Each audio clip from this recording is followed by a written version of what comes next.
Assalamualaikum warahmatullahi wabarakatuh.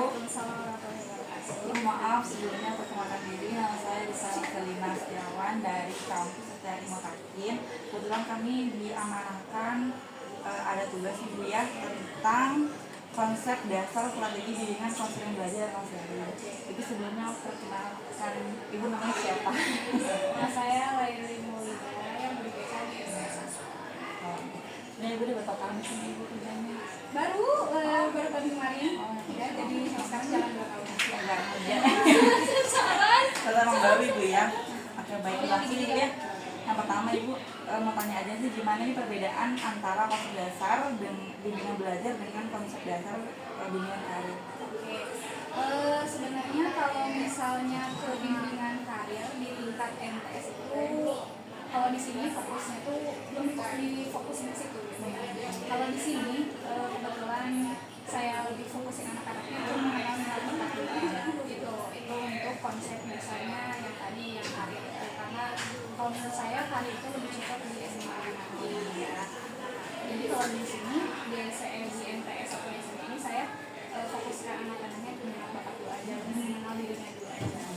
Terus konsep dasar belajarnya seperti tadi sudah saya jelaskan ya, kayak mulai dari kelas 7 itu saya kenalin dulu dari gaya belajar mereka seperti apa. Terus ke kelas 8 naik lagi mulai dikenalin ke kepercayaan dirinya, diajak bersyukur. Terus kelas 9 nanti dicari tahu untuk kepribadian mereka seperti apa sebelum ke minat bakat.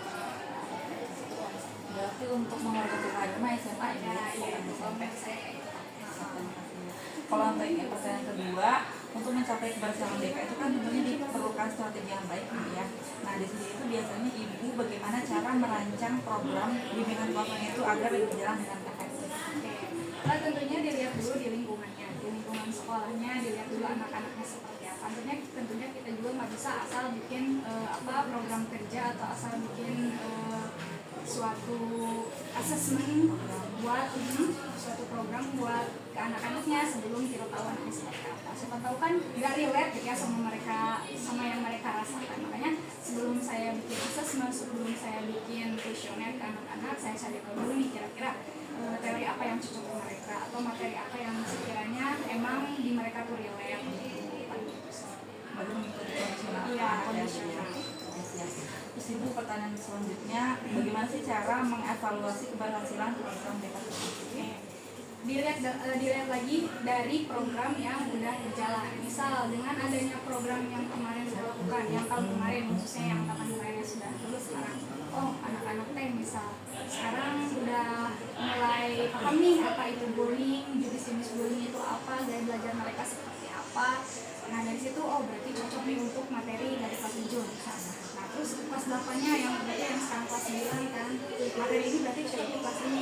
Berarti saya melihat dulu nih kira-kira di kelas berapa atau di tingkatan mana siswa cocok dengan materi ini. Kebetulan kan di sini masih baru juga ya, baru setahun gitu. Jadi saya lumayan agak baru juga untuk menyesuaikan itu. Jadi saya kembali lagi dilihat dulu ke anak-anaknya.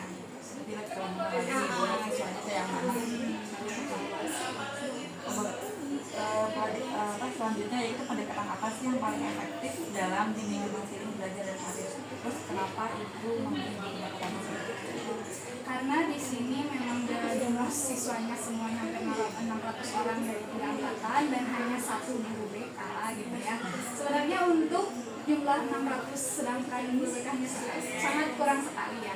Minimal ada 3 dan 1 angkatan ya. Tapi berhubung sedang 1, jadi menurut saya efektif itu ya ketika saya masuk ke kelas memberikan asesmen kepada anak-anak, dijelaskan dulu ini asesmennya seperti apa, ini materi tentang apa, kalian harus mengisi seperti apa, ini manfaatnya apa ke mereka gitu. Jadi paling itu sih kayak kelas ngisi materi.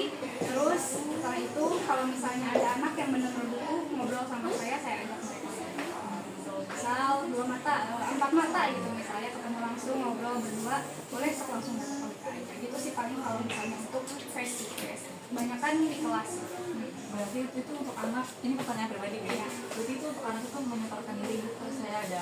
Biasanya kayak gitu kalau di sini. Soalnya kalau misalnya kita menargetkan semua anak harus datang ke BK 1 orang 1 hari misalnya, itu gak bakalan mungkin aja mau atau tidak gitu ya. Dengan masalah yang beda-beda kan Betul.